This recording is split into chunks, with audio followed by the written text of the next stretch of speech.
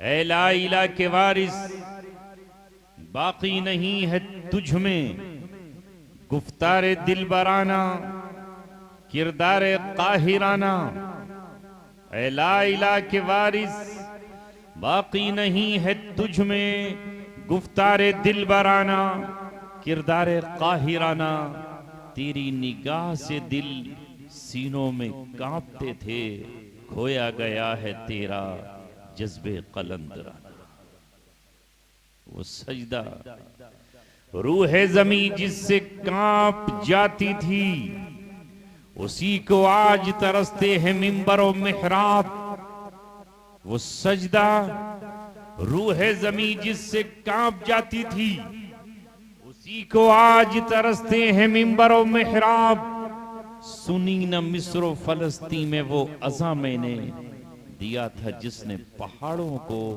राशे सीमा मैं अल्लाह के फजल से उसकी इनायत और मेहरबानी से मौलाना सर मोहम्मद साहब की दावत पर गुज़िश्ता साल भी यहाँ हाजिर हुआ था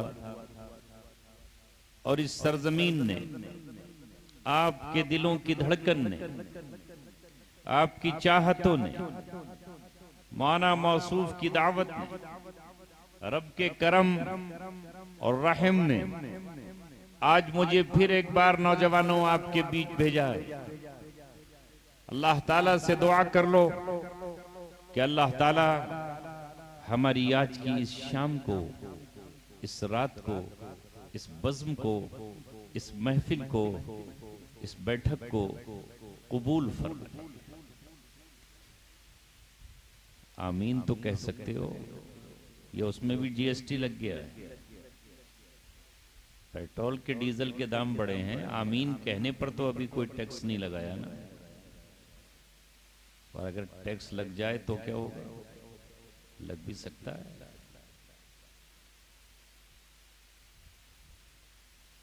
तो अगर दुआ के लिए कोई दरख्वास्त की जाए तो आप आमीन तो कह ही सकते हैं आप कहोगे हम हनफी हैं इसलिए चुपके से आमीन कहा वो नमाज का मसला है बाहर का नहीं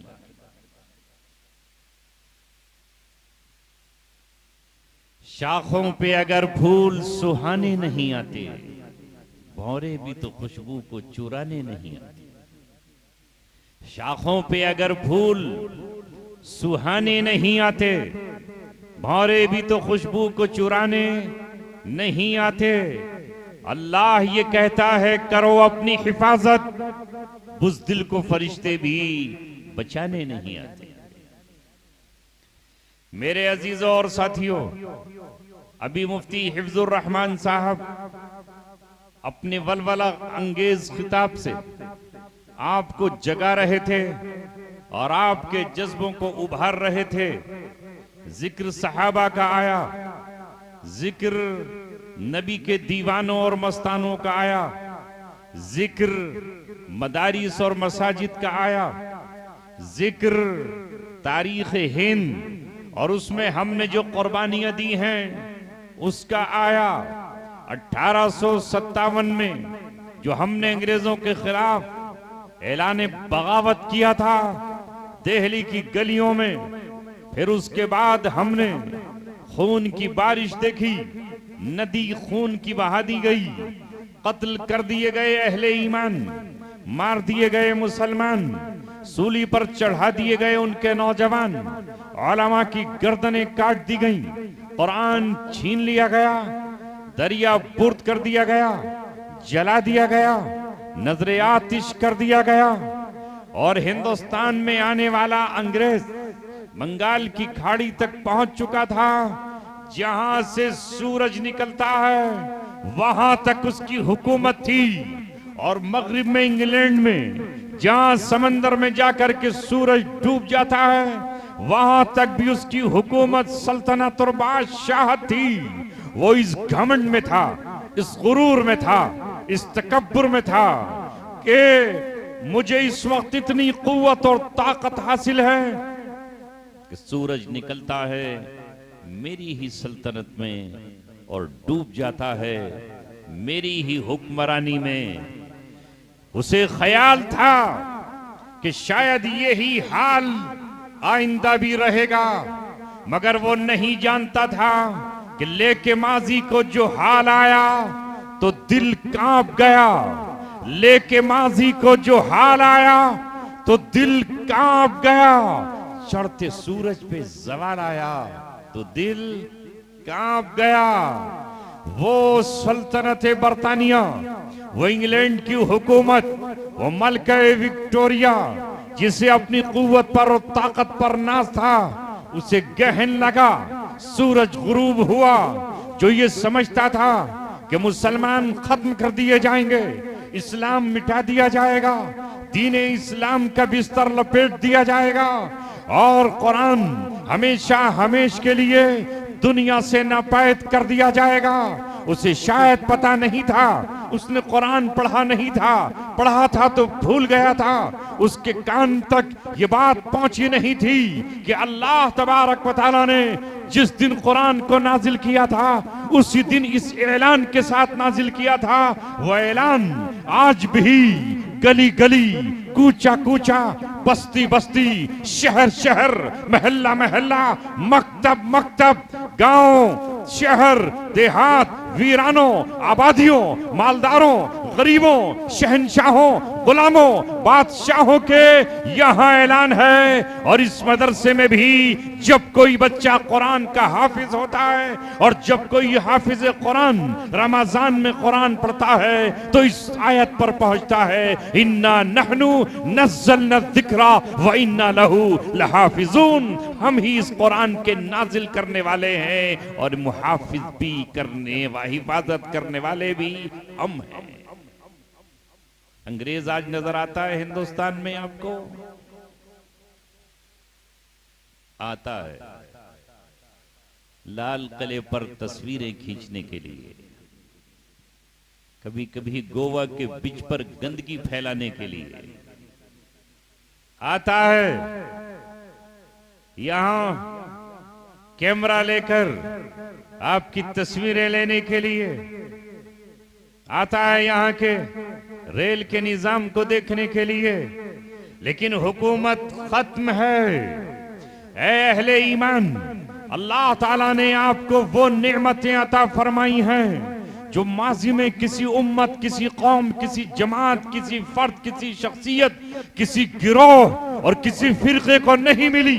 अल्लाह ताला ने तुम्हारी बाबत ये ऐलान कर दिया है, कुंतुम खैरा उम्मतिन उखरिजत लिन्नास तअमुरूना बिल मारूफी व तनहौना अनिल मुनकरी व तुअमिनूना बिल्लाह। अल्लाह ने ऐलान कर दिया है, इस रुए जमीन पर जितनी कौमें आई हैं, जितनी जमातें आई हैं, जितने अफराद इंसानी आए हैं, उनमें सबसे बेहतरीन उम्मत तुम हो, कोई और नहीं। इसराइल में बैठा हुआ यहूदी नहीं, अमेरिका, बर्तानिया, फ्रांस, ऑस्ट्रेलिया और कनाडा में बसने वाले यहूदी नहीं, पारसी नहीं, मजूसी नहीं, हजरत आदम से लेके हजरत ईसा तक जितनी उम्मतें आई हैं उनमें सबसे आला और सबसे अफजल तुम हो। और क्यों तुम्हें अल्लाह तबारक व तआला ने कुरान दिया, क्यों तुम्हें अल्लाह तबारक व तआला ने आमिना के लाल को रहबर के तौर पर तुम्हें दिया, अल्लाह ताला ने क्यों अपने नबी की हदीस को तुम्हारे तक पहुंचाया, अल्लाह तबारक व तआला ने तुम्हें दुनिया में भेजा क्यों है। तुम्हारी जिंदगी गुजारने का मकसद वो नहीं होना चाहिए जो दुनिया की दूसरी कौमों का मकसद है।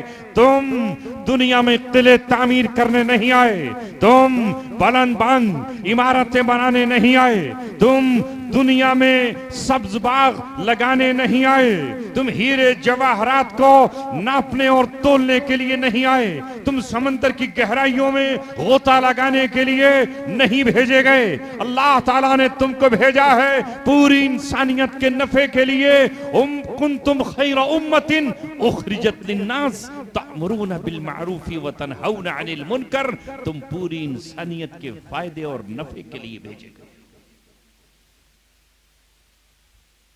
तुम इसलिए नहीं आए कि अपने घरों को चमकाने में पूरी जिंदगियां गुजार दो, अपनी इमारतें बनाने में कौमे आद या कौमे समूद नजर आओ। इसलिए नहीं भेजा अल्लाह तबारक व तआला ने तुम्हें। तुमसे ज्यादा ताकतवर कौम रुए जमीन पर कौमे आद गुजरी, जिसने अपने महल, किले, बुलंद बांग इमारतें तामीर की। अल्लाह ताला ने उनसे कहा अतबनूना, नबी के जरिए कहलवाया, अतबनूना बिकुल्ली रीइन आयतन ताबसून। तुम हर ऊंची पहाड़ी पर, ऊंचे ऊंचे मकाम पर कोई एक इमारत तामीर करते हो जिसका कोई मकसद नहीं होता, जिसकी कोई फायदा नहीं होता, महज दिखावे के लिए, शोहरत के लिए और अपने को मालदार साबित करने के लिए तुम एक बेकार इमारत की तामीर करते हो। नबी जाकर के अपनी कौम को टोकते। हज़रत हूद ने अपनी कौम को समझाया, वतत्तखिदूना मसानिअ लअल्लकुम तखलुदून। और तुम ऐसे कारखाने और फैक्ट्रियां बनाते हो जिनकी बिल्डिंग और इमारत में इतना लोहा लगाते हो ऐसा लगता है कि तुम्हें मौत नहीं आने वाली और हमेशा हमेशा यहीं रहोगे। नबी इंसान से आकर ये कहता है कि दुनिया आर्जी है, टेम्परेरी है, वक्ती है, इसे छोड़कर जाना है। इससे दिल न लगाओ, दिल लगाओ अपनी आखिरत से, दिल लगाओ जन्नत की राहों से, दिल लगाओ जन्नत की नेमतों से, दिल लगाओ जन्नत की शराबों से, दिल लगाओ जन्नत के कंगनों से, दिल लगाओ जन्नत में बहने वाली शहद, दूध और साफ शफाफ पानी की नहरों से, और वहां हसीन और खूबसूरत और जमील और बेहतरीन उम्दा पाक और मुतहर बीवियों से और वहां पैदा होने वाली हुरों से दिल उनसे लगाओ। नबी कहता है इस दुनिया से दिल मत लगाओ।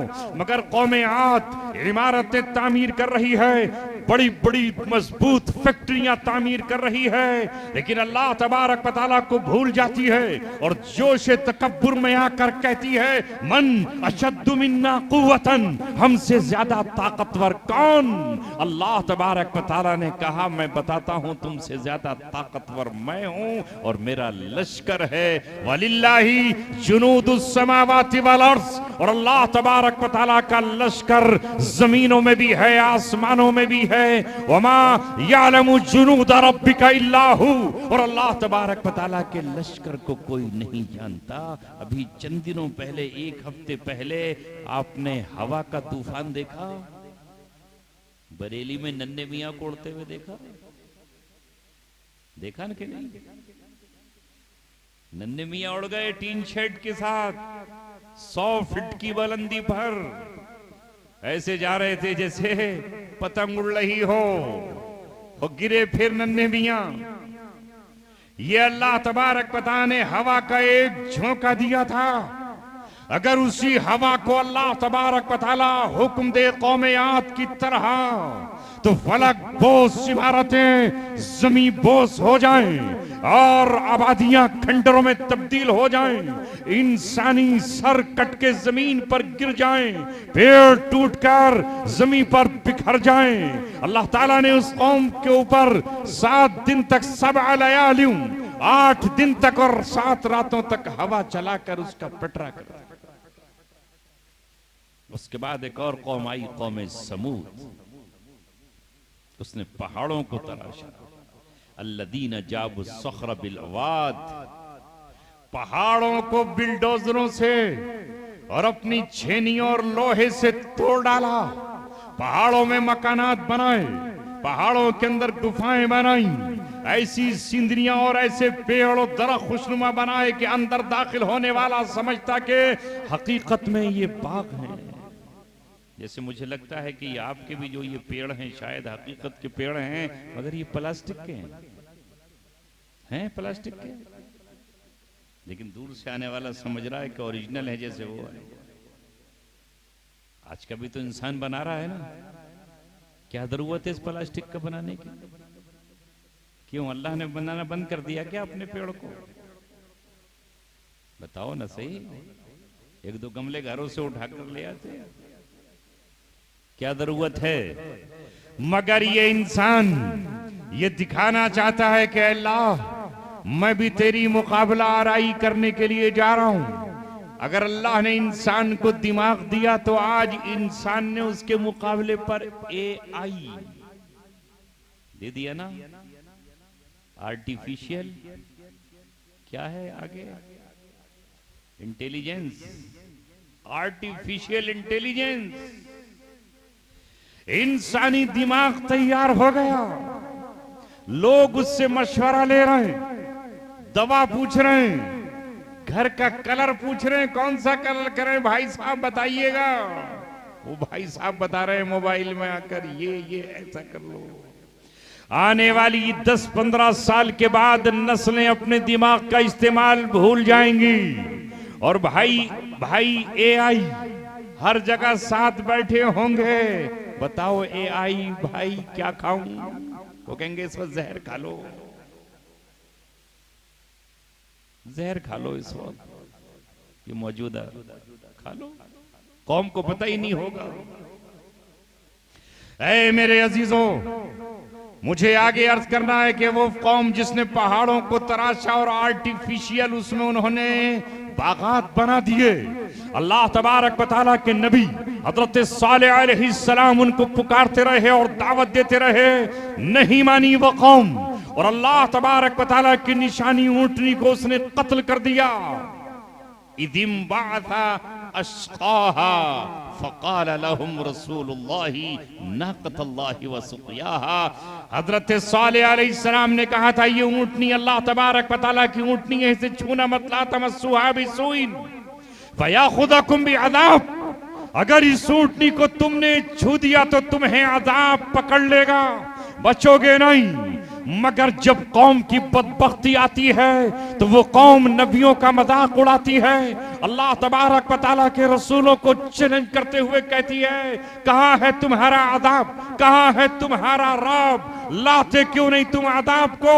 अगर तुम सच्चे हो, ऊंटनी के मरते ही 3 दिन के बाद उस कौम पर अजाब आ गया और वो कौम नहीं बची। उससे पहले कौम समूद हलाक कर दी गई और फिर कौम आद हलाक कर दी गई और बाद में ये कौम समूद हलाक कर दी गई। और आगे अल्लाह ताला फरमाता है, वह फिरऔन दिल औताद, और मेखों वाला, कीलों वाला फिरौन, उसे भी अल्लाह ने हलाक किया।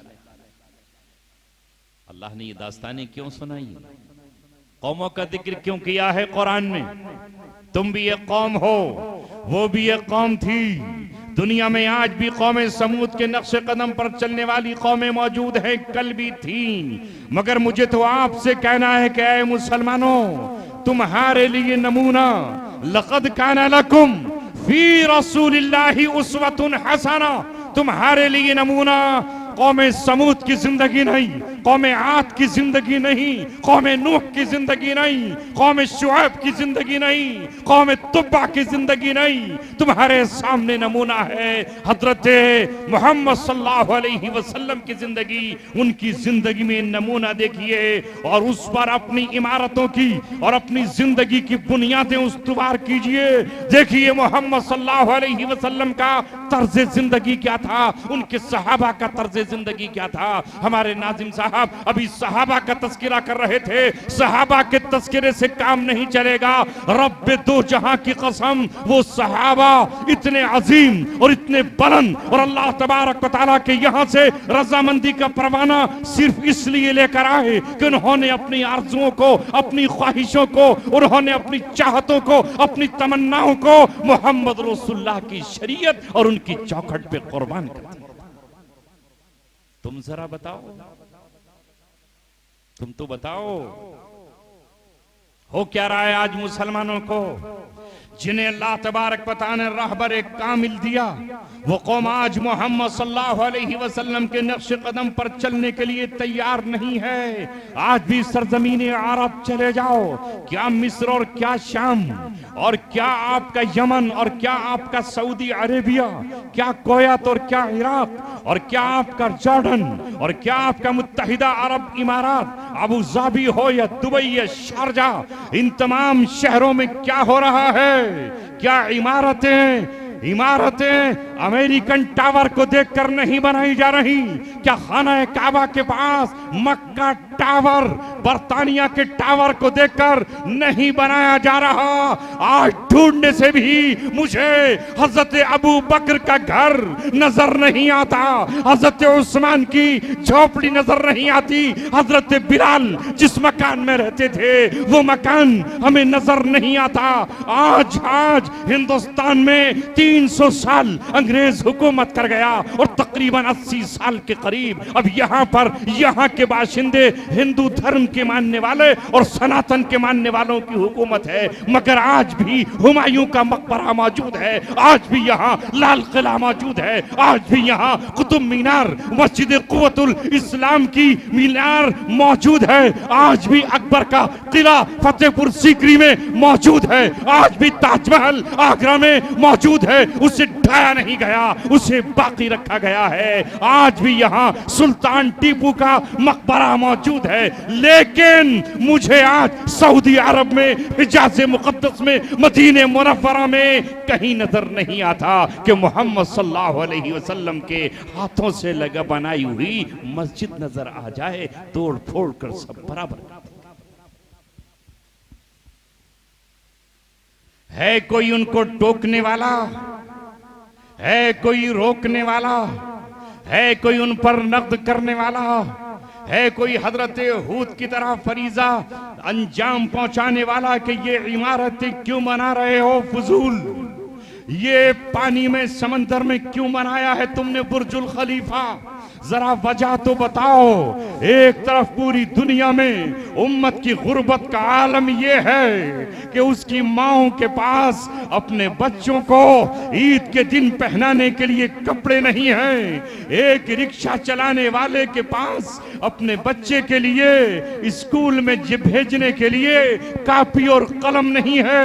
कितने बीमारों के पास जख्म पर लगाने की दवा नहीं है और कितने लोगों के पास इलाज के लिए दवा के पैसे नहीं हैं और कितनी माओं के पास सर छुपाने के लिए एक मकान तक भी मौजूद नहीं है। हवा आती है, छप्पर उड़ जाता है, बारिश आती है तो घर चूने और टपकने लगता है। और एक तरफ तुम्हारा आलम यह है कि तुम्हारे कुत्ते बिस्किट खा रहे हैं, तुम्हारे कुत्ते मखमल के कपड़े पहन रहे हैं, तुम्हारे कुत्ते एयर कंडीशन गाड़ियों में सफर कर रहे हैं। ये इमारतें किसके लिए बना रहे हो? मुझे बताओ तो सही। हजरत उमर इब्ने खत्ताब का कौन सा महल था? हजरत अली की कौन सी इमारत थी? बताते क्यों नहीं मुझे कि हजरत अबू बकर सिद्दीक रज़ियल्लाहु ताला ने कौन सा किला तामीर किया?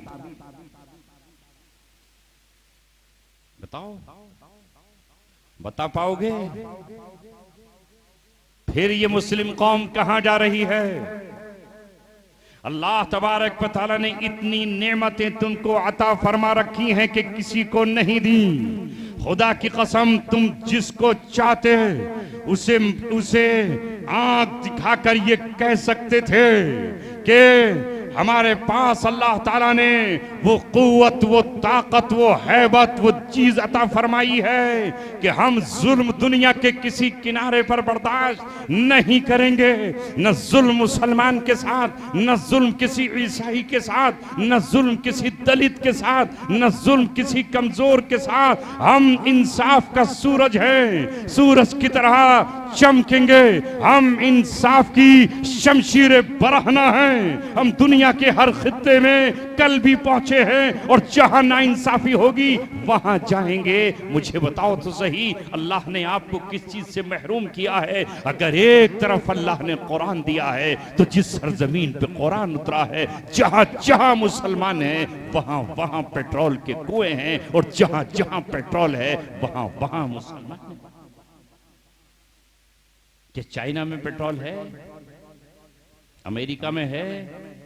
बर्तानिया में है? बोलो, फ्रांस में है? ये यूरोप के जितने ममालिक हैं इनमें कहीं है? अगर अल्लाह ने दिया है तो वो किसको दिया?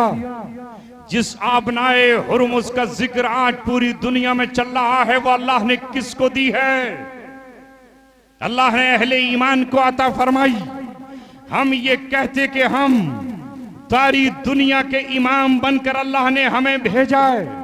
हम इमारतें बनाने पर लगे, आर्किटेक्ट बुला बुला करके नई से नई इमारतें तामीर कर रहे हैं। और दूसरी तरफ आलम यह है कि हमारे कांधों पर कर्जों का बोझ है और एक घर नहीं चल पा रहा है और हमारे पास रुपया है, सरमाया है लुटाने के लिए और शोहरत पे खर्च करने के लिए।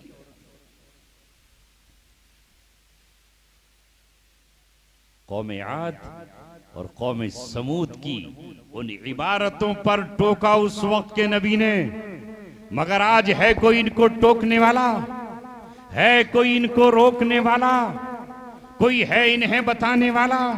मुमकिन है मैंने पिछले साल भी कहा और आज फिर कहता हूं, जिस किबले की तरफ नबी पाक सल्लल्लाहु अलैहि वसल्लम ने 17 महीने मदीने मुनव्वरा में पहुंच करके नमाज अदा की है और 13 साल खाने काबा में इस तरह नमाज पढ़ी है कि रुख काबे की तरफ भी रहा और बैतुल मुक़द्दस की तरफ भी रहा। सफर मेराज मुकम्मल नहीं हुआ, तारीख मेराज कामिल नहीं होगी।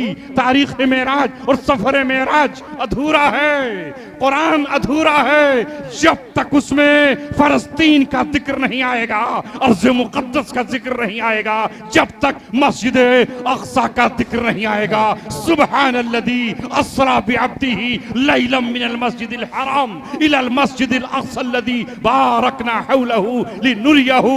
ये सफर मक्का से सीधा आसमानों की तरफ हो सकता था, ये सफर बैतुल्लाह से बैत मामूर तक सीधा हो सकता था, मगर अल्लाह को ये बताना था कि रुए जमीन पर अंबिया की इमामत का मरकज मस्जिद अक्सा होगी। वो मस्जिद अक्सा आज किसके हाथों में है? नारे तकबीर, नारे तकबीर। हजरत मौलाना मुफ्ती अब्दुल समी साहब, फलस्तीन, फलस्तीन, हिंदुस्तान, उलमाए देवबंद जिंदाबाद, जिंदाबाद।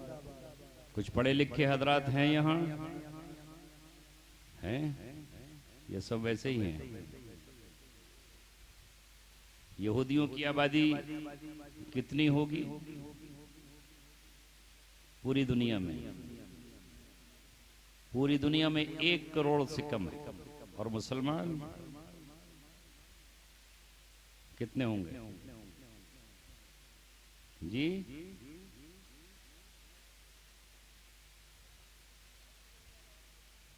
2 करोड़ मान लेते, 250 करोड़। वो कितने हैं? 1 करोड़। और ये 250 करोड़, ढाई नहीं 250 करोड़, 2 अरब। लेकिन 70 लाख यहूदियों ने 250 को गुलाम बना रखा है। और मस्जिद अक्सा के अतराफ में रहने वालों को वो जिस तरह चाहते हैं तड़पाते हैं, जिस तरह चाहते हैं उन्हें ज़दोकूब करते हैं। पूरी दुनिया ने नजारा देखा और सारी दुनिया ने देखा कि किस तरह भूख से बच्चे तड़पते रहे, रेत खाने पर मजबूर हो गए, पानी की बोतलें नहीं मिली तो फिर कीचड़ चाटने पर मजबूर हो गए। और जब रोटी के टुकड़े और ब्रेड के टुकड़े नहीं मिले तो जहरीले पत्ते चबाए और पेट में जाते ही जहर बन गए। आते जहर से गरा डाली और मुर्गे बिस्मिल की तरह, बे पानी की मछली की तरह बच्चे भड़कते रहे। सारी दुनिया आंखें बंद किए रही। हुक्मरान औरत की पाजेब पर नाचते रहे, नौजवान शराबे पीते रहे और बेहिस इंसान उस वक्त बेहिसी का एक आंसू भी नहीं बहा सका।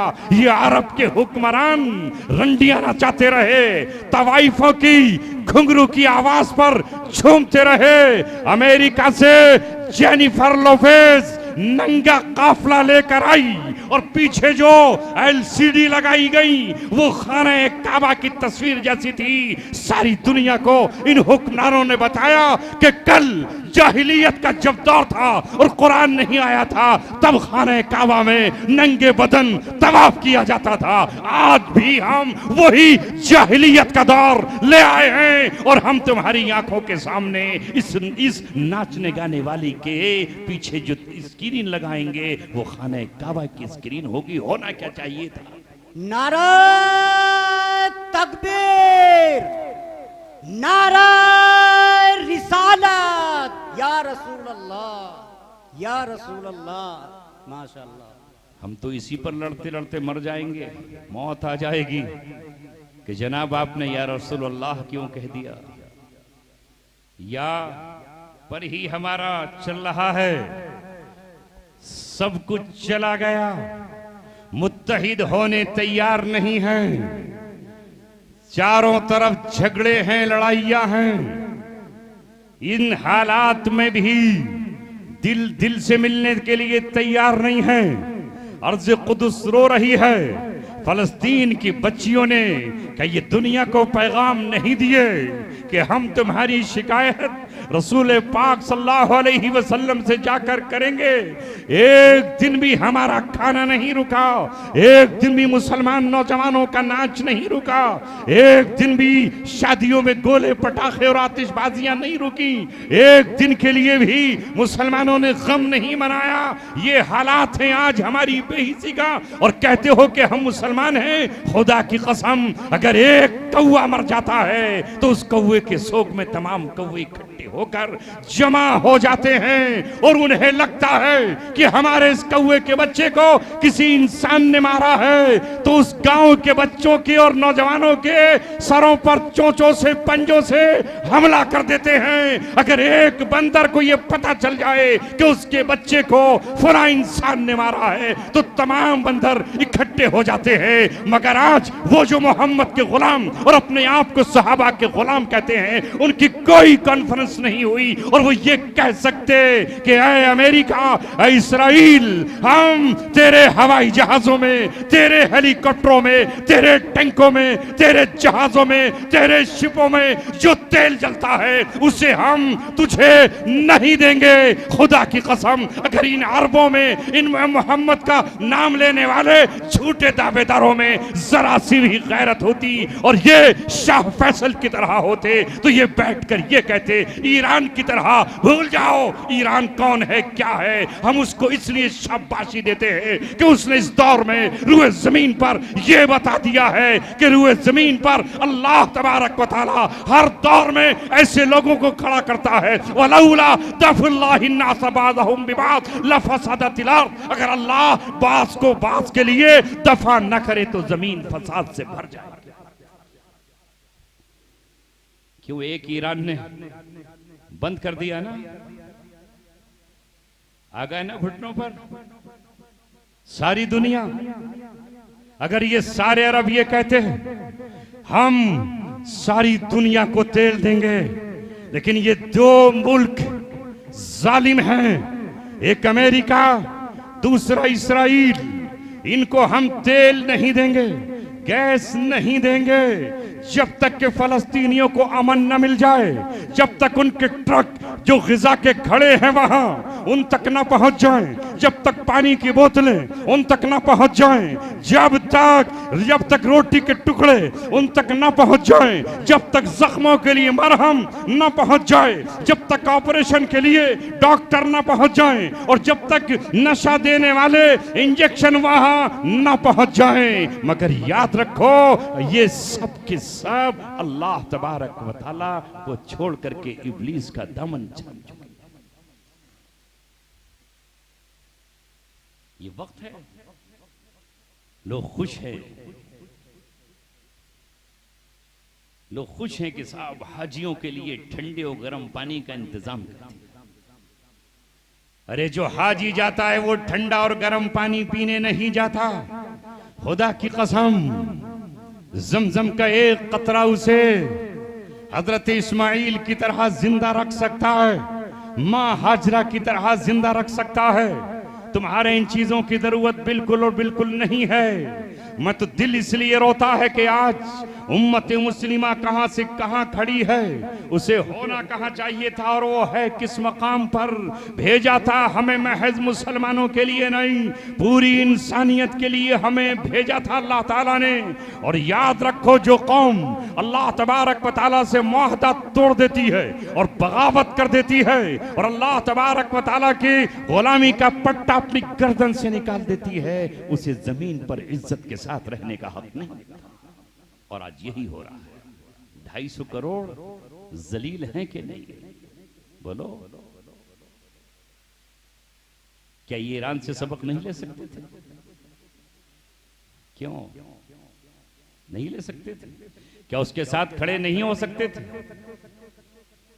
इस्लाम ने तो कहा उनसुर अखाका जालिमन औ मजलूमा, अपने जालिम की मदद करो, उसकी कलाई पकड़ कर के वो गुनाह और न कर सके, और मजलूम की मदद करो, मजलूम के साथ खड़े हो।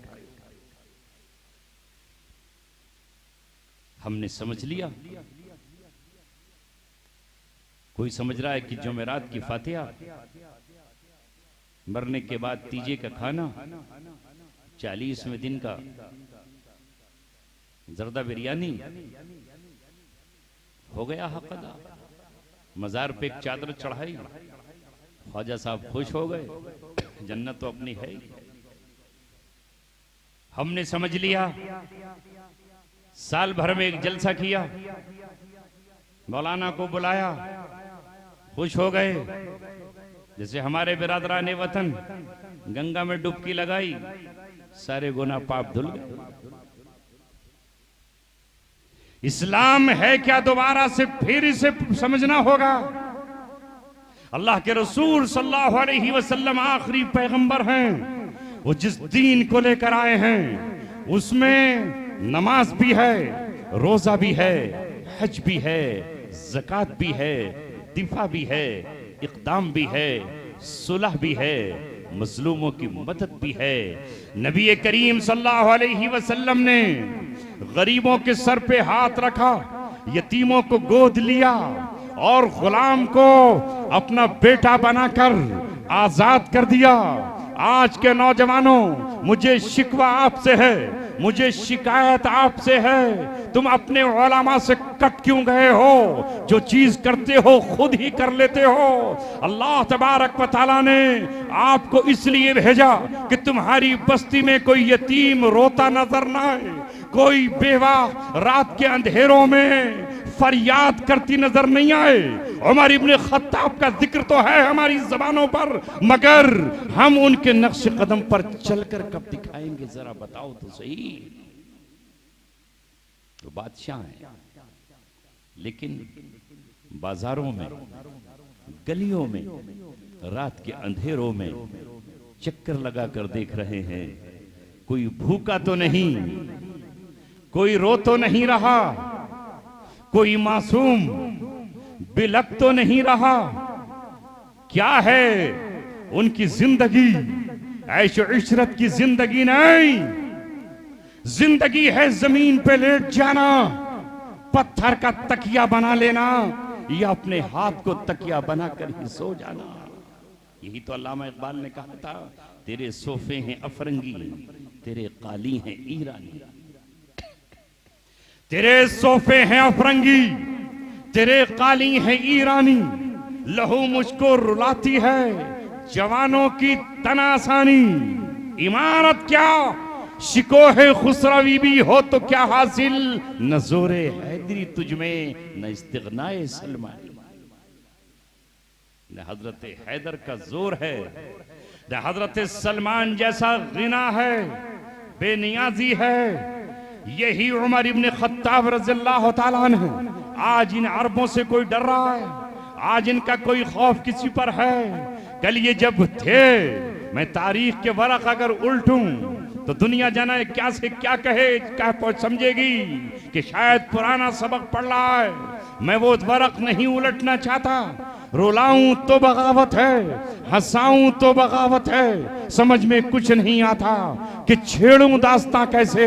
मगर कभी उनकी तारीख थी कि दुनिया के आखिरी किनारे पर अगर किसी ईसाई बेटी की इस्मत किसी बादशाह ने लूट ली है तो वो मूसा बिन नसीर बनकर और तारिक बिन जियाद बनकर जबराल्टा पर अपनी कश्तियां जला देते हैं और कश्तियां जलाकर ये कहते हैं कि कश्तियां जला दी हैं हमने भरोसे पे तेरे, अब यहां से लौट के हम वापस नहीं जाने वाले। और अपने लश्कर को खिताब करते हुए तारिक बिन जियाद कहता है, तारिक बिन जियाद कहता है, अल खौफ अल अदुव्वु बैनकुम, दुश्मन तुम्हारे सामने है, वल बहरु खल्फकुम, और समंदर तुम्हारे पीछे है। या अय्युहल जैश ऐनल मफर, किधर जाओगे? पीछे मौत का समंदर है और आगे तलवारों का लश्कर है। मौत तुम्हारे सामने है, वापस जाओ तो मौत, आगे बढ़ो तो मौत। मगर हम एक बेटी के आंसू अपने आंचल से पोंछने आए हैं। हम उसके सर पे दुपट्टा रखने आए हैं, उसकी टूटी हुई और बिखरी हुई इस्मत को फिर से जोड़ने के लिए आए हैं। बताओ फैसला क्या है? तारीख ये कहती है कि अगले ही दिन तारिक बिन ज़ियाद का लश्कर फतेह था और फतह मंदी का ऐलान किया। नारे तकबीर, नारे तकबीर, उलमाए देवबंद, उलमाए देवबंद। आज है कोई वहां? कोई नहीं, लेकिन याद रखो, इस गुमान में मत रहो जो मुफ्ती हिफ्जुर रहमान ने अभी आपसे कहा था, तुम्हारी तो मेरी औकात क्या है, हम हैं कौन, किसी बाप दादा का सिलसिला किससे मिलता है हमारा? बताओ तो सही। कोई इस पर फख्र कर रहा है कि हम राजपूत थे, राजा के पूत। अब किसके पूत हो? अब तो राजा का पूत कोई और है ना, अब तो नहीं रहे ना राजपूत। राजा का पूत तो अब कोई और है। इस पर फख्र मत करो। वो जो नबियों की औलादे थे, जिनका सिलसिला जाकर मिलता था हजरत दाऊद से, हजरत सुलेमान से, हजरत यूसुफ से, हजरत मूसा से, हजरत हारून से, हजरत हिस्कील से, हजरत शमवील से, और पहुंच जाता था हजरत इब्राहीम अलैहिस्सलातु वस्सलाम पर। उनका नसब, उनका नस्ल और उनका ये फख्र कोई काम नहीं आया, और अल्लाह तबारक व तआला ने उनको जलीलो ख्वार करके रांदे दरगाह कर दिया। हमारा तो सिलसिले नसब क्या है ऊपर जाकर, बाप दादा परदादा के बाद कुछ भी हमें नजर नहीं आता, लिहाजा हमें इस पर फख्र करने की जरूरत नहीं है। अल्लाह ताला का यह भी ऐलान है, इन ततवल्लौ यस्तब्दिल कौमन गैरकुम सुम्मा ला यकूनु अमसालकुम। अगर तुम पलट जाओगे तो अल्लाह ताला तुम्हारी जगह दूसरों को लेगा। यशा युद्हिबकुम व याति बिखल्किन जदीद। अल्लाह तबारक व तआला जब चाहे तुम्हें ले जाए और तुम्हारी जगह किसी और को ले जाए, जब चाहे अल्लाह ले जाए। खत्म हुए अरब, हो गए ना। अगर कुछ होता तो मस्जिद अक्सा आजाद हो जाती, नहीं करा पाए। खत्म है इस वक्त तुर्क, तैयब अर्दगान, कुछ नहीं कर पाए, कोई फैसला नहीं कर पाए। अल्लाह जिसको चाहेगा उसको मुंतखब कर लेगा। अल्लाह ताला मोहताज नहीं है किसी का। वल्लाहुल गनी व अंतुमुल फुकरा। तुम मोहताज हो, अल्लाह बेनियाज है। अल्लाह जब चाहे जिसे चाहे अपनी नेमत और दौलत को अता फरमाता है। दे सकता है कि नहीं? जिसको चाहे दे और जिसको चाहे वो नवाज दे। उसके करम से कुछ भी बाईद नहीं। इसलिए न तो दौलत पर आपको फख्र करना है, न अपने खानदान और नस्ब पे आपको फख्र करना है। सिर्फ कलमा तय्यबा जो अल्लाह ने आपको दिया है उसकी कद्र करना है। और कौम आद और कौम समूद के नक्श कदम पर मत चलो। कहने ये चला था कि हजरत उमर इब्न खत्ताब रज़ियल्लाहु ताला अन्हु, वो रौब, वो दबदबा कि उस वक्त के ईसाइयों ने ये कहा था अबू उबैदा बिन जर्राह से, खालिद बिन वलीद से, मुसन्ना बिन हारसा से, हजरत काका से ये कहा था हम तुमसे मुकाबला नहीं कर सकते, लड़ने की ताकत हम में नहीं है, हमारी तलवारें तुम्हारा मुकाबला नहीं कर सकती, हमारे नेज़े तुम्हारा मुकाबला नहीं कर सकते। तुम अपने इंसाफ पसंद बादशाह अमीरुल मोमिनीन को बुलाओ, हम चाबियां देने के लिए तैयार। क्या कहा? हमारी किताबों में लिखा है कि मुसलमानों में एक दुर्वेश सिफत बादशाह होगा। दुर्वेश जानते हो किसे कहते हैं? किसे? फकीर। आज के दुर्वेश तो दुर्वेश नहीं रहे। आज के दुर्वेशों के पास तो बड़ी बड़ी गाड़ियां हैं, टोयोटा, स्कॉर्पियो, मर्सिडीज, बड़े बड़े बंगले। कहां गया दुर्वेश? कल का दुर्वेश कमली पहनता था, गुदड़ी पहनता था। आज का दुर्वेश महलों में रहता है, अल्लामा इकबाल ने तभी तो कहा था, हमको तो मयसर नहीं मिट्टी का दिया भी, हमको तो मयसर नहीं मिट्टी का दिया भी, घर शेख का बिजली के चिरागों से है रोशन। वाह वाह, क्या है, क्या बात है साहब। फ्लाइट से सफर लेने के लिए 5 कारें आगे और पीछे, ये है दुर्वेश, ये हैं आज के कलंदर जिनके पीछे आप लगे हुए हैं। हमको तो मयसर नहीं मिट्टी का दिया भी, घर शेख का बिजली के चिरागों से है रोशन। और आगे क्या कहा, नजराना नहीं सूद है पीराने हरम का, नजराना नहीं सूद है पीराने हरम का, हर खिरक़े सालूस में छुपा है महाजन।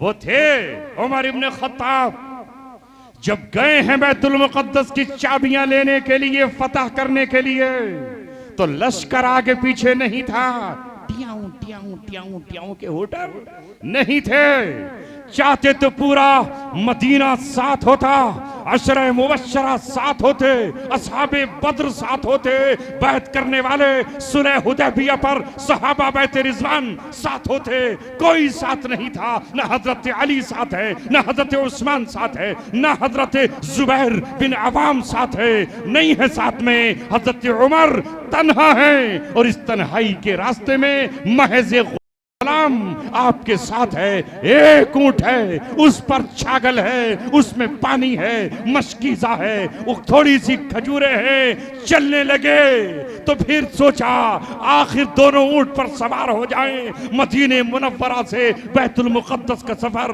बहुत तवील सफर है, लेकिन जब दोनों की सवारी का मरहला आया तो उमर इब्न खत्ताब तड़प उठे, इसलिए कि दरबार नबूवत से वहां तरबियत ही ये दी गई थी कि जुल्म किसी के साथ नहीं करना है, न हैवानों के साथ, न इंसानों के साथ, न मुसलमानों के साथ, न यहूदियों के साथ, न ईसाइयों के साथ, न किसी दूसरे धर्म वालों के साथ इंसाफ करना है। फौरन अपने गुलाम से कहा, इस लंबे सफर में अगर हम तुम दोनों ऊंट पर सवार हो जाएंगे तो यह बेचारा बोझ मर जाएगा।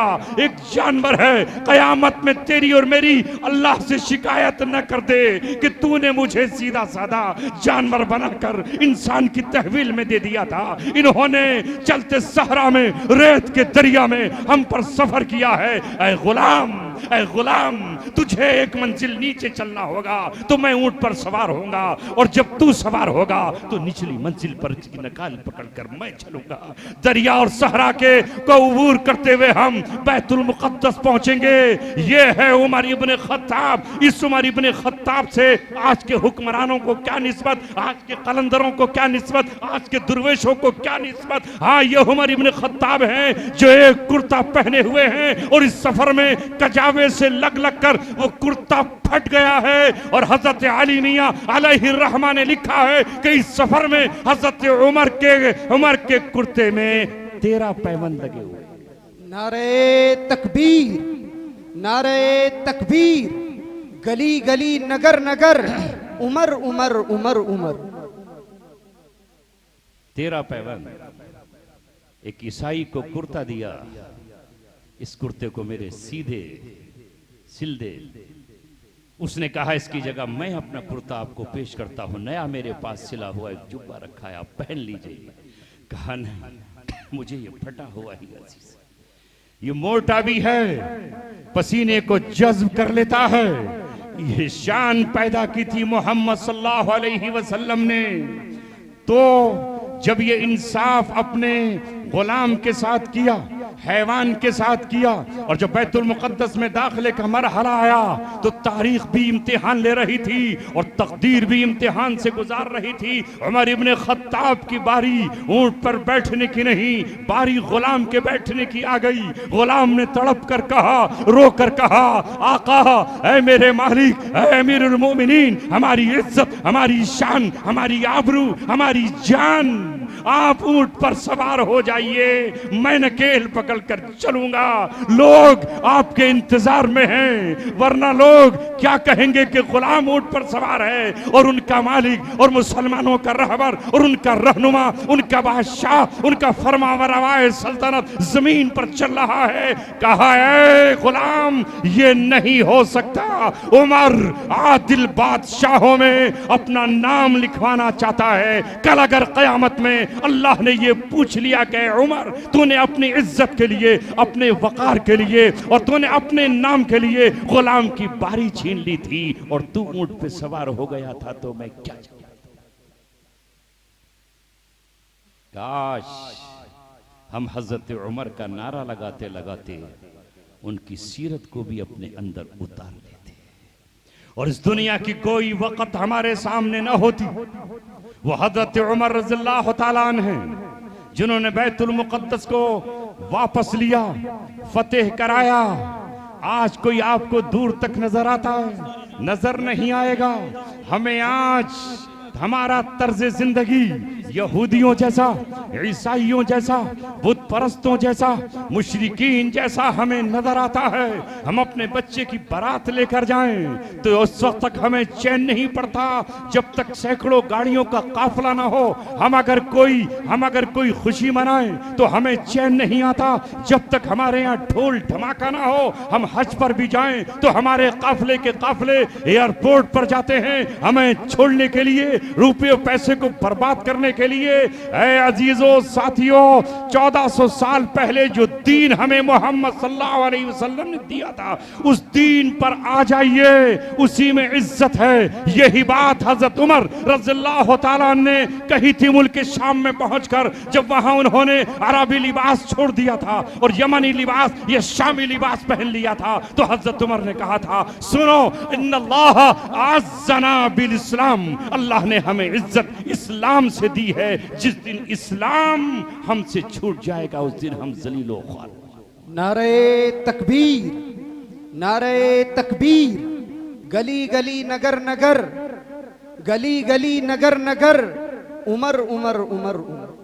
बस मेरे अजीजों, आज ये जो मदरसे हैं, ये जो मकतब हैं, ये जो मस्जिदें, मैं आज आपसे कहने आया हूं, ये जो अल्लाह ने रुपया और सरमाया दिया है, इसे इंसानियत के नफे, अपनी कौम की भलाई, अपने मुल्क की फलाह बहबूद और तरक्की के लिए खर्च करो। ये बर्बाद करने के लिए हरगिज हरगिज नहीं है। नौजवानों, तुम यहाँ आरज़ुएं पूरी करने नहीं आए, सारी खुशियां मनाने नहीं आए, आखिरत को भूलने फरामोश करने नहीं आए।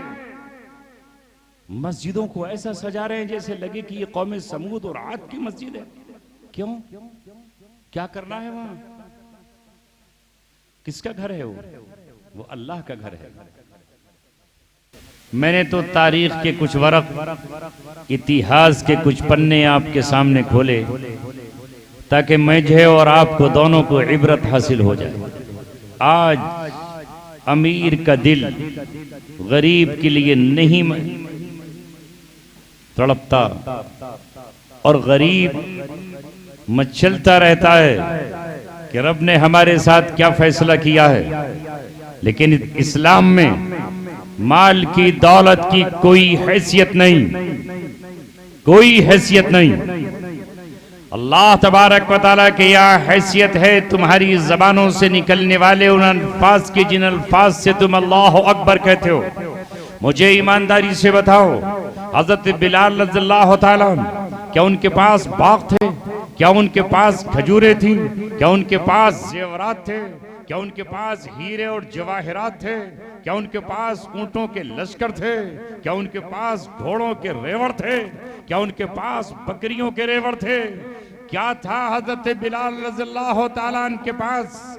उनकी जबान पर उमैया के पैर के नीचे और उमैया के जुल्म और सितम के मुकाबले पर अल्लाह अकबर का नारा था, अल्लाह अहद का नारा था और अल्लाह तबारक व तआला की किबरियाई और बड़ाई ही का नारा था। जिसने हजरत बिलाल को बिलाल बनाया था और उमैया के पैर से निकलकर वो नारा उन्होंने मस्जिद नबवी की मीनारों से अल्लाह अकबर की सदाएं लगाई। वो सदाएं आसमान तक पहुंची और वहां हजरत उमर के होते हुए, हजरत उस्मान के होते हुए, हजरत अली और अब्बास के होते हुए और दीगर सहाबा के होते हुए मोहम्मद सल्लल्लाहु अलैहि वसल्लम ने कहा कि जिस काले गुलाम ने और जिस फटे कपड़े वाले गुलाम ने उमैया के पैर के नीचे अहद अहद का नारा लगाया है, वही तौहीद का नारा मस्जिद नबवी में हर नमाज में लगाएगा। जब सूरज डूबेगा तो मगरिब की अजान कहेगा और जब सूरज तुलू से पहले अजान फज्र कहेगा और जोहर में अजान जोहर कहेगा। यहां तक कि ये बिलाल थे जिन्होंने फतेह मक्का पर चढ़कर खाने काबा के ऊपर अल्लाह अकबर की सदा लगाई और कहा कि मक्का के सूरमाओं और मक्का के जाहिलों और मक्का के बड़े बड़े सरदारों, कल तुम मेरी आवाज को दबाते थे, आज मैं अपने नबी मोहम्मद के साथ आया हूं। अब किसी की मां ने अगर दूध पिलाया है तो वो बिलाल को अल्लाह अकबर की सदाओं से रोक। नारे तकबीर, नारे तकबीर, अज़मत सहाबा, दीन इस्लाम। मेरे अजीजों और साथियों, आज हमारा रवैया ये है कि कल के हजरत बिलाल को तमाम सहाबा ने अपने सर पर बिठाया, इज्जत का ताज उनके सर पे बांधा और उनके गलों में इज्जत के हार डाले। वो बिलाल हालांकि गुलाम थे, हबशे के रहने वाले थे, मगर जब वो सामने से आते तो हजरत उमर रज़ियल्लाहु ताला अन्हु कहते, जा सय्यदुना, हमारा सरदार आ गया। और जिस दिन उनका इंतकाल हुआ और हजरत उमर को खबर पता चली कि आज हजरत बिलाल का इंतकाल हो गया है, तो आपने कहा माता सय्यदुना, आज हमारे सरदार की मौत हो गई और उनकी वफात हो गई है। यहां तक एक दिन ये हुआ कि हजरत उमर अपने दरबार में बैठे हुए हैं, वहां किसी ने कहा आपसे मुलाकात के लिए अबू सुफियान बैठे हैं। आपने कहा बैठे रहने दीजिए, मैं काम कर रहा हूं, इजाजत दे दूंगा आने की। इतने में सुहेल ने पर्ची भेजी और कहा कि हम आपसे मुलाकात करना चाहते हैं। कहा इंतजार कीजिए दरवाजे पर, अभी काम में मसरूफ हूं, तुम्हें वक्त मिलेगा तो बुला लूंगा। इतने में दौड़ते हुए हजरत बिलाल तशरीफ लाते हैं, तो हजरत बिलाल ने अंदर खबर भेजी कि बिलाल आपसे मुलाकात करना चाहते हैं। तो आपने अंदर से खादिम को भेजा, बिलाल के लिए मेरा दरवाजा 24 घंटे खुला हुआ है, बिलाल को दरवाजे पर ठहरने की जरूरत नहीं है, इसी वक्त मुझसे आकर के मुलाकात करें। यह था मकाम हजरत उमर इब्न खत्ताब की नजर में उस दौर के मुअज्जिन का। जरा तुम बताओ, अपने दिलों पे हाथ रखकर बताओ, मैं अपने हाथ रखकर बताऊं अपने दिल पर कि आज हमारी मस्जिद के मुअज्जिन का मकाम हमारी नजरों में क्या है, हमारे इमाम का मकाम क्या है, जो हमें नमाज पढ़ाता है, जो हमें ईदगाह की नमाज में अल्लाह अकबर कहकर अल्लाह से मिलाता है, जो हमें मिअराज कराता है। बताओ तो सही उस इमाम का मकाम क्या है। हमारी टेढ़ी नजरें हमेशा उस इमाम के लिए है, हमारे हाथ कभी उसे नवाजने के लिए नहीं बल्कि उसके खिलाफ साजिशें करने के लिए हैं। आज हमें अगर अल्लाह के घरों से मोहब्बत होती, खुदा की कसम, तो मस्जिद की मीनारों से मोहब्बत होती, उसकी चटाइयों से मोहब्बत होती, उसकी मस्जिद की टोटियों से मोहब्बत होती, उसके मेहराब और उसके मिंबर से मोहब्बत होती। मगर मुझे बताओ तो सही, ये तुमने कौन सा फैसला किया है, ये तुमने क्या फैसला किया है, अफा तुमने कौन सा फैसला किया है, मालकुम कैफा तहकुमून, तुम कैसा फैसला करते हो। मस्जिद के मीनार से मोहब्बत, उसके लोटों से मोहब्बत, उसकी सफों से मोहब्बत, मस्जिद की मेहराब से मोहब्बत, उसकी मिंबर से मोहब्बत, उसके चराग से मोहब्बत, उसके गुंबद से मोहब्बत। लेकिन जो उस मस्जिद को आबाद किए हुए है, जो सजदों से अपनी मस्जिद को सजा रहा है, जो तुम्हारा इमाम है, उसके लिए दिल में मोहब्बत के जज्बात क्यों नहीं। ये कौम आगे बढ़ जाएगी जिसकी शादियों में जाओ तो लगता है कि हमारी कौम में कोई गरीब है ही नहीं, गाड़ी खड़ी करने के लिए जगह नहीं, चारों तरफ गाड़ियां ही गाड़ियां हैं। खाने का आलम ये है, कहीं ये डिश, कहीं वो डिश, कहीं कौरमा, कहीं कबाब, कहीं कहीं कहीं पर ये आइसक्रीम, कहीं वो आइसक्रीम, कहीं सिकंजीबीन, कहीं मुर्गा और कहीं जर्दा और कहीं बिरयानी और इधर पुलाव, इधर ये कौरमा। कौन कौन सी डिश है जो नहीं है? लोग खड़े होकर खा रहे हैं, कोई भाग कर खा रहा है, कोई लेट कर खा रहा है, कोई जो है उल्टा पड़ के खा रहा है। बस चारों तरफ खाना ही खाना बिखरा हुआ है। गरीब नजर नहीं आ रही, लेकिन अगर आ जाए मस्जिद में इमाम की खिदमत का मसला तो ये कौम कंगाल है, ये फकीर है, ये गरीब है। अगर आ जाए इस मस्जिद या तालीम का मसला तो बताओ हम अपने उस्तादों को और मदरसों में या स्कूलों में पढ़ाने वाले टीचरों को तनख्वाह क्या दे रहे हैं? है हमारे पास तालीम पर खर्च करने के लिए? तालीम पर खर्च करने के लिए कुछ नहीं है हमारे पास। खुदा की कसम, आज जो नई नस्ल अल्लाह तबारक व तआला रुए जमीन पर भेज रहा है, उसका दिमाग टेक्नोलॉजी को बहुत ज्यादा एक्सेप्ट करने वाला है। इन बच्चों के हाथ में लैपटॉप आ जाएं तो अमेरिका की माओ ने ही अपने बेटों को नहीं चुना है कि वो सूरज पर कमंदे डालें। अल्लाह ने हमारे बेटों को भी इस काबिल बनाया है कि वो आसमान पर कमंदे डाल सकते हैं, सूरज की शुआओं को गिरफ्तार कर सकते हैं। भूखा नंगा 1979 से लेकर आज तक 2026 तक पाबंदियां झेलने वाला ईरान अगर अमेरिका का दुनिया की सुपर पावर ताकत का मुकाबला कर सकता है, उसके साइंटिस्ट मुकाबला कर सकते हैं, तो हमारी माओ ने ऐसे बेटे जने हैं। अगर उनके हाथ में हम उनके हाथ में कलम दे दें, उन्हें साइंटिस्ट बना दें, तो खुदा की कसम दुनिया के बड़े बड़े जियालों को अपने कदमों में झुकाने की ताकत रखती है। मगर ए कौम, तेरे पास नहीं है पैसा। बच्चियां पढ़ाती हैं स्कूलों में या मदरसों में पढ़ाने आती हैं, पूरे महीने के 5-5 हजार, कहीं 2-2 हजार लड़कियों के जो मदरसे चल रहे हैं, वहां 1500 रुपए। तुम ये कहते हो कि तुम मुसलमान हो। मोहम्मद रसूलुल्लाह ने औरत को बहुत ऊंचा मकाम दिया है, औरत को बहुत ऊंचा दर्जा दिया है, उसे बराबरी का दर्जा दिया है। वो नमाज में बराबर है, वो रोजे में बराबर है, वो हज में बराबर है, वो मालियत में बराबर है, वो ज़कात में बराबर है, वो सदक़े फित्र में बराबर है। लेकिन जब यहाँ तनख्वाह देने का नंबर आता है तो दुनिया की दूसरी कौमों की तरह जिस तरह वो बातें तो बनाते हैं, मगर वो भी ओहदे औरतों को नहीं देते, मिनिस्ट्रियां औरतों को नहीं देते, बड़ी बड़ी पोस्टें औरतों को नहीं देते। और तुम भी औरतों को क्या तनख्वाह देते हो? मैं कई मदरसों में जाता हूं, 1500 रुपए।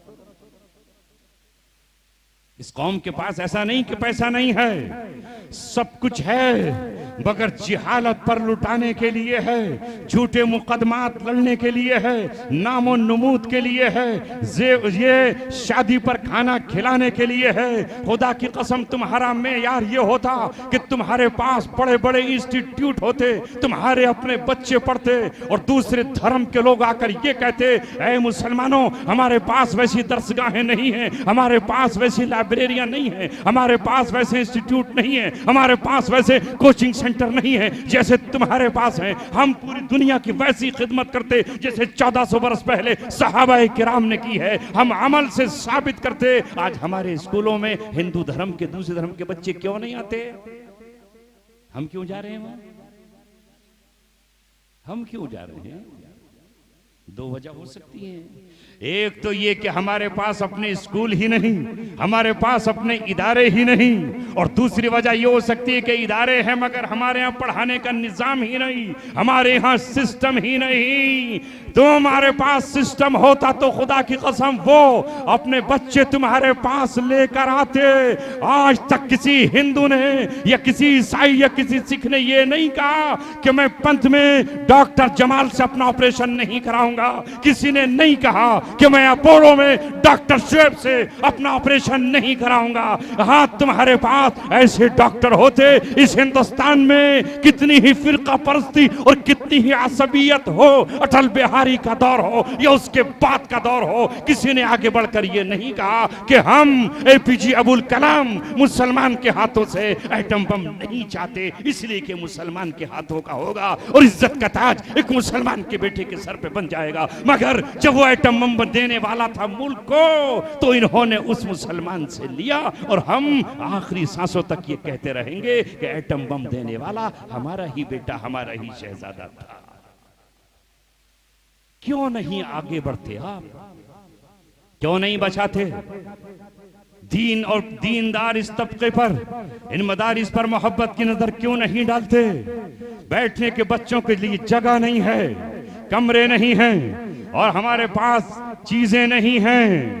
अगर गवर्नमेंट ये कहती है कि तुम में 5वीं क्लास तक की 8वीं क्लास तक की मान्यता पढ़ाओ, अगर गवर्नमेंट ये कहती है कि तुम्हारा बच्चा कुरान का हाफिज हो, साथ में डॉक्टर भी हो, प्रोफेसर भी हो, मास्टर भी हो, तो इसमें बुराई क्या है? क्या उमर इब्ने खत्ताब मस्जिद में खड़े हों तो वो इमाम हैं, और अगर फौज के बाहर निकले तो फौज के सिपह सालार हैं, और अगर कुर्सी पर बैठे तो चीफ जस्टिस भी हैं, और अगर वो कहीं पर बैठ जाएं तो इमारत भी तामीर कर रहे हैं? क्या ये शान सहाबा किराम की नहीं है? क्या सहाबा जर्राह नहीं है? क्या सहाबा जख्मों का इलाज नहीं करते हैं? क्या सहाबा तबीब नहीं है? अगर तबीब नहीं होते तो किताब तिब बुखारी शरीफ में क्यों है, तिरमिजी शरीफ में क्यों है? हम इसी बात में लगे रहे कि नहीं, ये तबका हमारा नहीं है, वो तबका हमारा नहीं है। हमारा पूरा वक्त इसी पर गुजर गया कि हम सर सैयद को बुरा कहते रहे, सर सैयद पर हम कुफ्र के फतवे लगाते रहे। मुझे ईमानदारी से बताओ, अगर इंजीनियर न हो, अगर डॉक्टर न हो, अगर ये चीजें न हो तो दुनिया कैसे चलेगी? क्या तुम्हारा दीन ये कहता है कि तुम्हें खाना नहीं खाना है? क्या तुम्हारा दीन ये कहता है कि तुम्हें सवारी नहीं करना है? क्या तुम्हारा दीन ये कहता है कि तुम्हें कपड़े नहीं पहनना है? क्या तुम्हारा दीन ये कहता है कि तुम्हें ऑपरेशन नहीं कराना है? हमारे पास सलाहियतें मौजूद है, मगर खुदा की कसम आज उन सबको खत्म करके हमारे बच्चों के हाथ में शराब के जाम आ गए। शराब हमारे नौजवानों के हाथों में आई।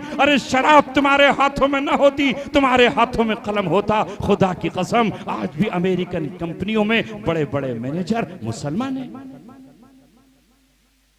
इसलिए कि उनकी कंपनियां उनसे चल रही, वो उन्हीं के ऑफिस में मुसल्ला बिछाते हैं और नमाज पढ़ते हैं। दाढ़ी ही और टोपी माने नहीं होती। तालीम में आगे बढ़ो। एक ही चीज है जो तुम्हें आगे बढ़ा सकती है, जो तकसीम नहीं होती, बांटी नहीं जाती। इस मुल्क में मैंने कई बार कहा और आज फिर कह रहा हूं, ये मुल्क बहुत सारे तबकात पे जुल्म सितम हमेशा करता रहा है। यहाँ ऐसे तबकात भी गुजरे हैं और ऐसे लोग भी गुजरे हैं जिन्होंने मजलूमियत की जिंदगी सैकड़ों नहीं हजारों साल गुजारी है, और ऐसे तबकात भी गुजरे हैं जिन्होंने हजारों साल इनको मजलूम बनाकर रखा है। अगर उनका साया उन पर पड़ गया तो वो नापाक हो गए। उन्होंने अगर उनके बर्तन को छू दिया, उसे तोड़ के फेंक दिया, वो उनके बराबर में खड़े नहीं हो सकते थे। वो उनकी चारपाई पर अगर बैठ गए तो चारपाइयों को जला डाला गया। उनकी इबादत गाहों में उन्हें घुसने नहीं दिया गया। उनके स्कूलों में उन्हें आगे बैठने की इजाजत नहीं थी, पीछे बिठाया जाता था कि तुम समाज के वो लोग हो जो आला तबके के पास खड़े भी नहीं हो सकते हो। मगर उन्होंने ये तय कर लिया कि मोहम्मद सल्लल्लाहु अलैहि वसल्लम जिस चीज को लेकर आए थे वो कुरान मुकद्दस है, वो इल्म है, वो तालीम है, और तालीम ही आगे बढ़ाती है। उस कौम ने तालीम सीखी और फिर दुनिया ने देखा कि उस कौम की एक फर्द के जूतियों पर पॉलिश किया उन्होंने, जिनके बाप दादा ने कभी उन्हें अपने चरणों में बिठाया नहीं है। वो तुम्हें दुनिया में भी आगे रहना है और दीन में भी आगे रहना है।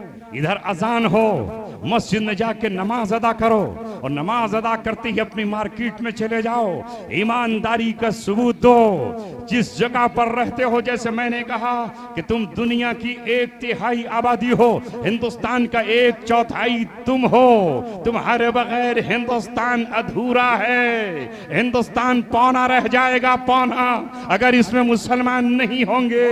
मगर वाकई अगर हम मुसलमान हो जाएं, हमारा हर बच्चा सच बोलता हो, हमारा हर भाई पूरा तोलता हो, हो, हम वक्त के पाबंद हों, हमारे इदारे दुनिया को हम दिखाएं कि हमारे यहाँ तहारत का, पाकीज़गी का ये निजाम है। तुम्हारा तो हाल ये है कि तुम्हें अपनी मजहब की परवाह नहीं है। हमें रास्ते में जरूरत पड़ती है कभी रामपुर मुरादाबाद से आते हुए कि हम नमाज कहाँ पढ़ें, मस्जिद हमें रोड पर नजर नहीं आती, तो हम ढूंढते हैं कि शिवा ढाबा कहाँ है, वहां नमाज का इंतजाम है, और मुसलमान के होटल पर नमाज का इंतजाम नहीं है। यहां बैंकेट हाल है मुसलमानों के, मगर मुसलमानों के बैंकेट हाल पर नाचने का इंतजाम है, ढोलक का इंतजाम है, हिजड़ों का इंतजाम है, मस्खरों का इंतजाम है, फोटोग्राफी का इंतजाम है, हार गजरों सब चीजों का इंतजाम है, पार्किंग का इंतजाम है, मोटरसाइकिलों का इंतजाम है। इंतजाम नहीं है तो नमाज पढ़ने के लिए नमाज का नहीं।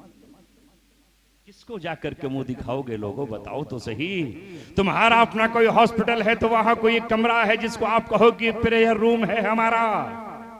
बताओ, नहीं है। न दीन की तरफ तवज्जो है, न दुनिया की तरफ तवज्जो है। हम इस तरह जिंदगी गुजार रहे हैं जिस तरह सुबह को एक जानवर उठता है और उसे अपने पेट की फिक्र होती है, कुत्ता गलियों की तरफ निकल जाता है, लोग गोश्त के टुकड़े तलाश करने के लिए, मुर्गी निकल जाती है, कीड़े मकोड़े तलाश करने के लिए बत्तख निकल जाती है, कीचड़ खाने के लिए कौवा निकल जाता है, अपनी खुराक तलाश करने के लिए कबूतर निकल जाता है, कीड़े मकोड़ों को तलाश करने के लिए। यही हाल हमारा है। हमें ये पता ही नहीं कि हमें पूरा तोलना है, हमें वादे को पूरा करना है, हमें सच बोलना है, हमारा फर्ज मनसबी क्या है, हमारे मदरसों का आलम क्या है। वहां हाल ये है कि टॉयलेट में अगर कहीं चले जाइए तो बदबू और गंद उठ रही है, कहीं कुंडी नहीं है और कहीं चटखनी लगी हुई नहीं है। हाल ये है कि हम अपने बच्चों को कूलर देने के लिए तैयार नहीं है। मैं कहता हूं गांव वालों, अगर हमारे घरों में एयर कंडीशन है तो मदरसे में पढ़ने वाले बच्चों को कम से कम कूलर तो मिल जाने चाहिए।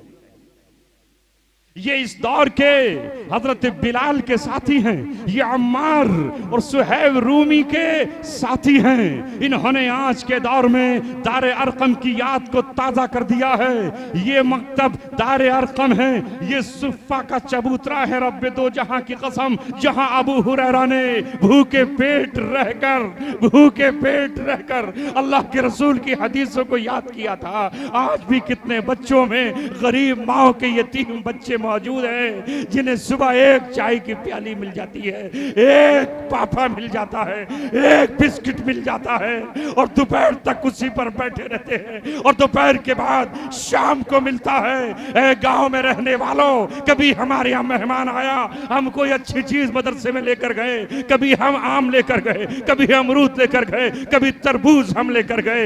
ये भी तो किसी के जिगर गोशे है, ये भी तो किसी की माओ के लाल है। इस मदरसे में पढ़ाने वालों को हम क्या देते हैं? मतबख में पकने वाला वही उबला हुआ खाना। कहीं कहीं तो इतना ऐसा है कि जेल का खाना भी उससे बेहतर नजर आए। मेहमान रसूल का ये हाल, और हमारे घर अपना मेहमान आए तो हमारी ज़ियाफत का ये आलम। मत कहलवाओ, जिंदगी हमारी गुजर जाएगी, मगर अगर हमारे साथ कौम ने वफा नहीं की और हमारे साथ नहीं निभाया और हमारे सर पे हाथ नहीं रखा, हमारी झोली और कासे गदाई में आपने उन मेहमान रसूल के लिए कुछ नहीं दिया, तो हम भी रसूलुल्लाह के पास क़यामत में खड़े हो जाएंगे और हम कहेंगे अल्लाह के रसूल पहले हमारा मुकदमा लड़ लीजिए, हमारे फटे टूटे हाल को देख लीजिए। हम चिलचिलाती धूप में पसीने के साथ बच्चों को पढ़ाते रहे, कौम के पास इतना वक्त भी नहीं था, वो कम से कम कमरे में आकर ये देख लेती कि पंखा क्यों नहीं है और खराब क्यों। हमारी ही जिम्मेदारी आपने लगा दी। सारी दुनिया में जाएं, किताब लेकर और भीख मांग के लाएं, और आपका इतना ही काम है कि हमसे हिसाब ले लें। हम हिसाब देने तैयार हैं, मगर हमारे साथ आप भी तो कभी चलो, दर दर हमारे साथ चलो। और जो तुम्हारा हमदर्द है उसे ही हमदर्द नहीं जानते, जो तुम्हारे लिए रातों को रोता है उसी को जानते हो कि ये हमारा नहीं है। जो मक्कार है, फरेबी है, अय्यार है, धोखेबाज है, दगाबाज है, सपेरा है, मदारी है, डुगडुगी बजाता हुआ आता है, उसी के जाल में फंस करके सब कुछ उसे देने के लिए तैयार हो। इसलिए मैं आज आपसे ये कहने आया हूं, जिस जिस बस्ती में इस जैसा कोई मदरसा या इंस्टीट्यूट मौजूद है, उसकी कदर कर लो, उसे सीने से लगा लो। और मैं इस दौर में ये भी कहने आपसे आया हूं, अगर कोई नौजवान बच्चा उसने बीए किया, एमकॉम किया, एमटेक किया, बीटेक किया और उसने कोई स्कूल खोल लिया, उसकी आंखों में ख्वाब, उसकी आंखों में सपने, उसके पास अपनी कौम के बच्चों को पढ़ाने के लिए एक अरमान है, तो उस अरमान को कम से कम उसकी हौसला अफजाई तो करो। वो अगर टीन शेड में पढ़ा रहा है तो उसको कम से कम लेंटर डरवाने के लिए पैसे तो दे दो। वही तो है दौरे हाजिर का वो सर सैयद है। अगर ये दौरे हाजिर के कासिम नानौतवी है तो वो दौरे हाजिर का सर सैयद है। डॉक्टर को जरूरत है आलिम की, और आलिम को जरूरत है डॉक्टर की। आलिम के बच्चे को जरूरत है एक मास्टर की, प्रोफेसर की, और प्रोफेसर के बच्चे को जरूरत है कुरान पढ़ाने के लिए। है कि नहीं? बस इन्हीं अल्फाज के साथ मुझे उम्मीद है इंशाअल्लाह इस बस्ती में जितने इदारे चल रहे होंगे उन सब पर मोहब्बत की नजर डाल। कुछ नहीं कर सको तो प्यार तो दे सकते हो ना, कुछ नहीं कर सकते तो प्यार तो दे दो। मेरे नबी मोहम्मद सल्लल्लाहु अलैहि वसल्लम ने कहा, जिसने किसी यतीम के सर पे हाथ ही रख दिया, खाना तो बहुत आला दर्जे की बात, कपड़े तो बहुत आला इबादत, उसको तरबियत में लेना बहुत बड़ी बात। अगर किसी यतीम के सर पे तुमने हाथ रख दिया तो उतनी नेकियां आएंगी इनाम अमाल में जितने बाल तुम्हारे हाथ के नीचे। अल्लाह अकबर। जब मैं कभी किसी यतीम को देखता हूं फौरन उसके सर पे हाथ रख के नेकियां कमा लेता हूं। इस वक्त ये मदरसे और ये तुम्हारे इंस्टीट्यूट बिल्कुल यतीम हैं। हुकूमत कुछ नहीं देती, मालदार भी ज्यादा इधर नहीं आते। इन यतीमों के सर पे हाथ रख दो, खुदा की कसम अल्लाह तबारक व तआला तुम्हारे नामा अमाल को नेकियों से भर देगा। ये यादगार है नबी पाक सल्लल्लाहु अलैहि वसल्लम के उस मदरसे की जो सबसे पहले कुरान के उतरते वक्त अरकम के घर में खोला गया। ये यादगार है उस चबूतरे की जो मस्जिद नबवी के बराबर में नबी पाक सल्लल्लाहु अलैहि वसल्लम ने कायम किया। हम तो इंशाअल्लाह अपनी जवानी अपना सब कुछ लुटाकर इनकी हिफाजत करते रहेंगे। आओ हमारा साथ दो, मेरी कोशिश को सराहो, मेरे हमराह चलो, मेरी कोशिश को सराहो, मेरे हमराह चलो। मैंने एक शमा जलाई है हवाओं के खिलाफ। वाखिरु दावाना अनिल हम्दुलिल्लाहि रब्बिल आलमीन। कोई जाए